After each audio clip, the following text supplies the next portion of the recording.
A key component of many Republican campaigns over the past 8 years has been being an outsider. In fact, we've heard it a number of times during this campaign, but on stage right now we have a sitting lieutenant governor, a sitting United States senator, a former state attorney general, and two people who have held the highest job in state government for attracting new businesses and jobs. With that said, and Ms. Crouch, we'll start with you here. How can anyone in this primary claim to be an outsider? I don't know. But you know, I'm proud of my public service. And I am the only one that has the political courage to take on axing the tax, to making priority those Hoosiers that struggle with mental illness and addiction as part of my campaign and part of my administration as governor. And as governor, I also have a lieutenant governor, I have a track record. I led the fight to expand broadband throughout Indiana. I protected our farmland and our military sites. I stood up and fought FSSA on behalf of parents of severely disabled children. And then I voted for the largest property tax cut in our state's history and co-founded the Indiana Mental Health Roundtable to be able to bring help to those Hoosiers that are struggling with mental illness and addiction. I want to be a voice for you, the listeners, the viewers out there. I want to be the person that stands up for you to fight to eliminate the income tax, to fight the drug cartels and their Chinese allies, and then to be sure to help those that struggle with mental illness and addiction. Thank you very much. Thank you. Mr. Doden, the claim of an outsider, how do you define it? Well, I'm not really focused on being an outsider. I mean, I'm focused on leadership and a bold vision, and that's what we've been pitching from day one. You know, I had the opportunity and the privilege to serve the state of Indiana, and during that time was the architect of regional cities. The first time in our history that we had put money into the regions, allowing each 3 regions to really work with each other and grow. And we put $126 million into the regions, and the private sector did $1.25 billion of deals in 1 year.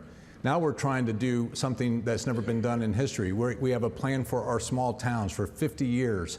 We have ignored our small towns and forgotten them, and we have a plan to put 10% of our economic development budget into our small towns and transform them all over the state of Indiana. We've gone further and said we're the first county in the country to come up with a zero-cost adoption plan that would help the 13,000 kids in foster care experience a loving home. This kind of vision and leadership is what we're focused on. So just to be clear, Mr. Doden, you don't consider yourself an outsider? I'm focused on being a leader and a visionary. Okay. Fair enough. Thank you. Mr. Braun, 60 seconds to you. So I think an outsider ought to be defined by what you've done for most of your life. I bucked the trend from the day I got out of school and moved back to my hometown. I've been a scrappy entrepreneur for 37 years. Been the loudest voice in the U.S. Senate about fiscal integrity. So you can do it in many different ways. And it's going to boil down to who is really going to shake the system up. And I think that should be clear by what you've done methodically over a long period of time. And I cut my teeth in the real world. In the time I've spent in government, it's been railing against it. And the ultimate outsider in politics, you know who I'm talking about, endorse me, not anyone else on this stage. He is the guy that broke the system at the federal level, and now the system's trying to take him out. So if you want to know who the outsider is, that's very clear, and I represent that here. So just to be clear, you're talking about the former President Donald Trump? To be clear, yes. Okay, Mr. Braun, thank you very much. Mr. Hill, 60 seconds. Well, certainly the Indianapolis establishment has wanted me to be the outsider for my entire career, but they're going to have to work a little harder at that. This is actually quite interesting because what I've coined is a new phrase, the inside outsider, because that's what we have, these folks who claim to be outsiders, but they're so deeply rooted. When you're talking about the Secretary of Commerce, is there a higher job, more influential job, more inside job? I don't think so. Mike Braun says he's an outsider because he worked for 37 years. No, you're not, Mike. You've been in the system long enough. It doesn't make you an outsider. You know, he's in the Senate. Does it make him an outsider to have a global warming committee that has Lisa Murkowski and Sue Collins, the two most liberal Republicans on that committee, in the United States Senate on his committee.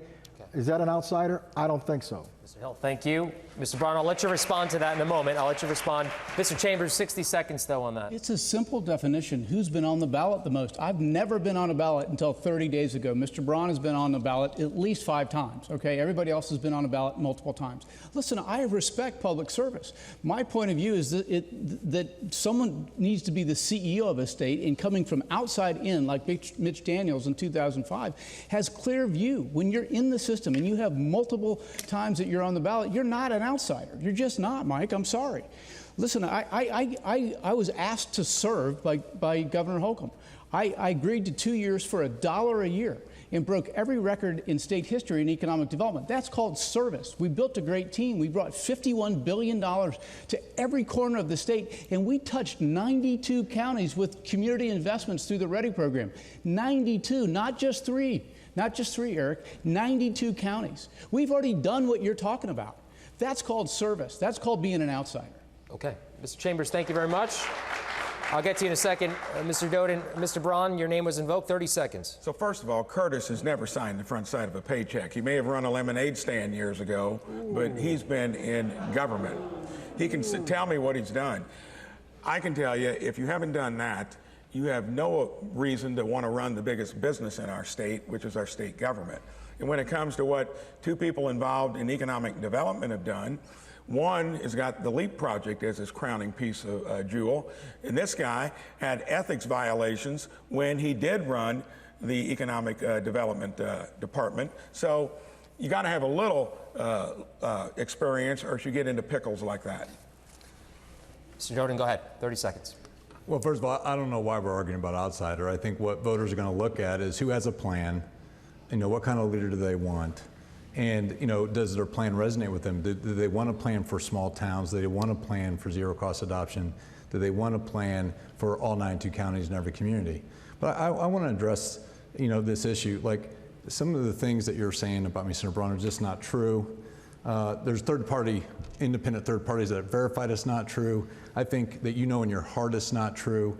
And if you're a great leader, you'll take this and stop saying these things that are not true. Queen Journal Gazette, Eric, your hometown. I would appreciate it if you'd let me finish. Finish up, yep. Great leaders have character, and they don't tell people things that are not true. All right. We will,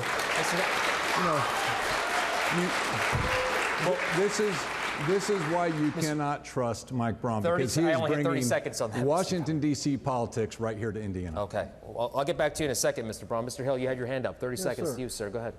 I did not run a lemonade stand. What I have is executive leadership experience. I ran the Attorney General's office, an office that had nearly 400 people. Mike has been a legislator. Mike has been a legislator in the State House. He's been a legislator in the United States Senate. That is different than governmental executive leadership. Running the government requires you to be able to make executive decisions on a regular basis. We don't have that in Mike Braun. Mr. Chambers, go ahead. Go ahead, 30 seconds, yep. Sure. Senator Braun referenced a pickle, and that's called the LEAP Innovation District in Boone County. That's called bold thinking. That's called long-term thinking that most politicians don't do, and that's why being an outsider is important, because they'll do 3-year decisions, not 10, 15-year decisions. That's a long-term decision for Indiana being ready. And because we were ready, we landed Eli Lilly's largest investment in its corporate history. And being in a pickle is 1,000 new employees making over $100,000, and I was in a pickle. I will agree to that pickle, that it's going to generate tens of billions of dollars in new economic impact and thousands of high-wage jobs. That's good for Indiana. We're now ready to compete in the global economy. Only 30 seconds for you. Ms. Crouch, go ahead. 30 seconds. Just for the record, I sign the front of 20,000 paychecks every other week as Auditor of State. And as Auditor of State, Indiana's transparency portal was rated one of the best in the country because we focus on making government spending transparent and accountable, recognizing that every dollar that comes to government has a name and a face attached to it.